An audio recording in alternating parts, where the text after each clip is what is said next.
अशोकची तोडमोड sir.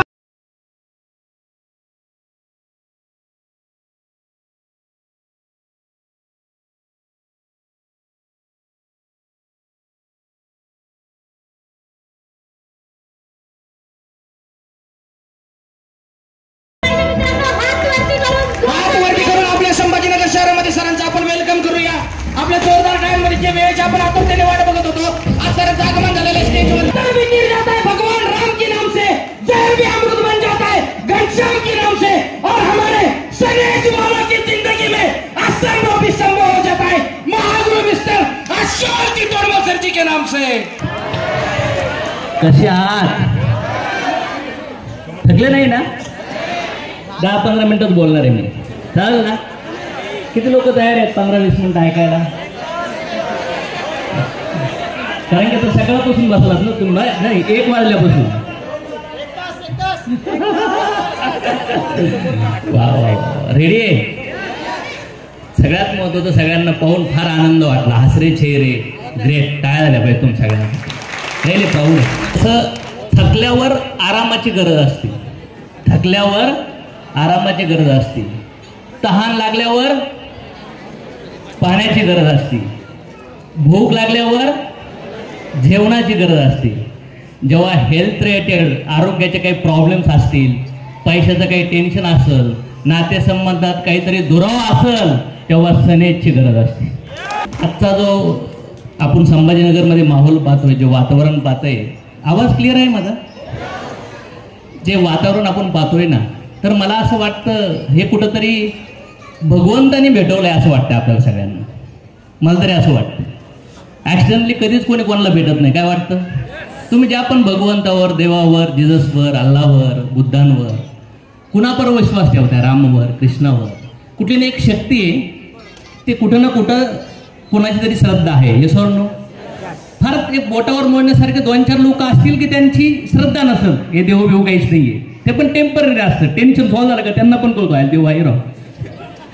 Problem असेल तोपर्यंतच माणूस निगेटिव्ह असतो, राईट और रॉंग?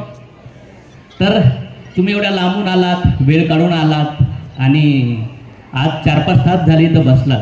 खरंच मला प्राऊड वाटतो. कारण की आज जे पण मी तुम्हाला बोलणार आहे, जेवण दिलं, सकाळी दिलं तर संध्याकाळी निघून जातं. जे तो माणूस त्या व्यक्तीला विसरून जातो ज्याने जेवण दिलंय. आता जो देईल ना त्याला तो सर म्हणतो, राईट और रॉंग? पगार संपल्यानंतर माणूस जो पगार देईल त्याला फॉलो करायला लागतो. कपडे दिले एखाद्याने, ते फाटल्यानंतर दुसरा कोण कपडे देईल ना तो जबरदस्त, राईट और रॉंग?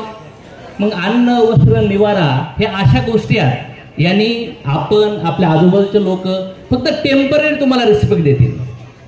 तुमचा मुलगा, तुमची पत्नी, तुमचे आई वडील हे फक्त तात्पुरत्या मटेरियल गोष्टी आहेत. ह्या दिल्यानंतर, त्या वापरल्यानंतर त्यांना ती पुन्हा गरज लागते, आणि जर त्या पूर्ण नाही झाल्या तर रिलेशनमध्ये दरार यायला लागतात. आई वडिलाला सांभाळ जात नाही, नवरा बायकोत भांडणं होतात, आज जॉबच्या ठिकाणी भांडणं होतात. ज्यांनी म्हणतात ना, काही लोक असं पण म्हणतात की ज्यांनी पोवायला शिकवलं त्याला पण आता पोवायला शिकू राहिलाय, बुडायला निघलाय. म्हणजे उपकार विसरतात लोक, राईट और रॉंग? कारण की ह्या जगामध्ये प्रत्येकाला असं वाटतं की आम्हाला आनंद भेटला पाहिजे, थोडा मान सन्मान भेटला पाहिजे, थोडा पैसा भेटला पाहिजे, थोडं एक समाजात चांगलं नाव झालं पाहिजे, लोकांनी आम्हाला ऐकलं पाहिजे, लोकांनी आम्हाला फॉलो केलं पाहिजे, असं वाटतंय की नाही वाटत? आज वाटतंय असं. आणि त्याच्यासाठी 10-10, 15-15, 20-20 वर्ष शिक्षण पण घेतलंय. आज कुणाचं वय इथं 20 असेल, 25 असेल, 30, 40, 50 असेल, पण पैगंबर कधी येऊन गेले, बुद्ध कधी येऊन गेले, जिजस कधी येऊन गेले, राम कधी येऊन गेले, कृष्ण कधी येऊन गेले. आज हजारो वर्षानंतर सुद्धा यांच्या मंदिरात लाखो लोकांची गर्दी होती. याला म्हणतात पॅसिव्ह रिस्पेक्ट. पॅसिव्ह रिस्पेक्ट म्हणजे एक इन्कम असतं, ऍक्टिव्ह इन्कम आणि पॅसिव्ह इन्कम. आज तुम्ही तर सगळे बसलात ना, इथं कोणी काही पण सामान परचेस केलं तर माझ्या अकाउंटला पैसे येतात, त्याला पॅसिव्ह इन्कम म्हणतात. काय म्हणतात? तुम्ही इथून जाऊन कोणी काही जर माल परचेस केला तर माझ्या अकाउंटला SMS टूंग वाजणार, याला म्हणतात पॅसिव्ह इन्कम. जर मॅकडॉनल्डमध्ये कोणी बर्गर खाल्ला तर त्याचा काही अंशी भाग अमेरिकेमध्ये मॅकडॉनल्डच्या मालकाला जातो, याला म्हणतात पॅसिव्ह इन्कम. माझ्या मर्सिडीजचा जर आरसा तुटला आणि मी इंडियामध्ये, पुण्यामध्ये एका शोरूमला बसवला 30-35 हजार रुपये खर्च केले तर त्याच्यातले 3-4 हजार रुपये जर्मनीला जातात, त्याला पॅसिव्ह इन्कम म्हणतात. आज ह्या वातावरणामध्ये तुम्ही आलात, खरंच देवाला असं वाटतंय की तुम्ही जिथं काम करताय, तुम्ही जिथं पण इन्कम सोर्ससाठी काही ना काही धडपड करताय, तिथं होणार नाहीये. म्हणून मला असं वाटतं भगवंताने आपल्याला संभाजीनगरला ह्या कुठला हॉल, तापडे नाट्यगृह हॉलमध्ये भेटवले. आणि मी काय म्हणतो भगवंताला की भगवंत मला सद्बुद्धी द्या की मी लोकांचं कल्याण करू. बुद्धी पण कोण देतं? निर्णय फार इम्पॉर्टंट आहे. ह्या जगामध्ये किती लोक ऍग्री करतात, जे पण सुख दुःख येतं ते निर्णयामुळे येतं. डिसिजन चुकला का प्रॉब्लेम. राईट और रॉंग? जर नवरा चुकीचा भेटला प्रॉब्लेम, आणि त्याच्यात लव्ह मॅरेज करून भेटला तर मग कार्यक्रम झाला. राईट और रॉंग? डिसिजन. शिक्षण चुकीचं घेतलं तरी प्रॉब्लेम. मित्र चुकीचा भेटला, कुठं ट्रेडिंग मध्ये पैसे टाकले, रॉंग डिसिजन आणि right decision. Yes or no? किती जण ऍग्री करतात की ह्या जगामध्ये सुख आनंदीमय जीवन जगायचं असेल तर राईट डिसिजन झाले पाहिजे? किती जणांना ऍग्री करतात या गोष्टीसाठी?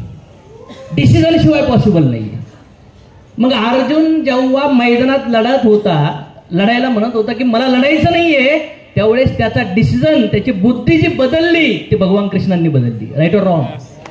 मग मला वाटतं की मी भगवंताला मागतो की भगवंत मला सद्बुद्धी द्या की मी लोकांचं कल्याण करू आणि मला तुमची भक्ती प्राप्त होऊन द्या. काय प्राप्त होऊन द्या? हो, पोटाची तर नाही भक्ती केली, चेहऱ्याचं मेकअप करू हात वाकडे व्हायला लागले, ते लावू तरी पण ते हळूहळू कमीच होते. म्हणजे आता ती हेडलाईट साफ करू ब्युटिफुल राहू लय प्रयत्न झालेत, पण काही होत. सूर्य मावळायला लागल्यानंतर सांगा मला काय होणार? हळूहळू म्हातारपणात जातो ना माणूस. मग किती पण मेकअप करा, किती पण पॉलिश करा, ती एक्सटर्नल ब्युटी तुम्ही किती पण खेचण्याचा प्रयत्न करा, कारण की जगात परमनंट काहीच नाहीये, बदलतंय. एक क्षण आपण सगळेजण मृत्यूकडे ट्रॅव्हल करू राहिलो. किती जण ऍग्री करतात? एक क्षण आजचा बघा, कारण की सगळेजण पळत कुठं निघले, कुठं चालले सगळेजण? एक दिवस आपल्या आयुष्यातला कमी होऊ राहिला.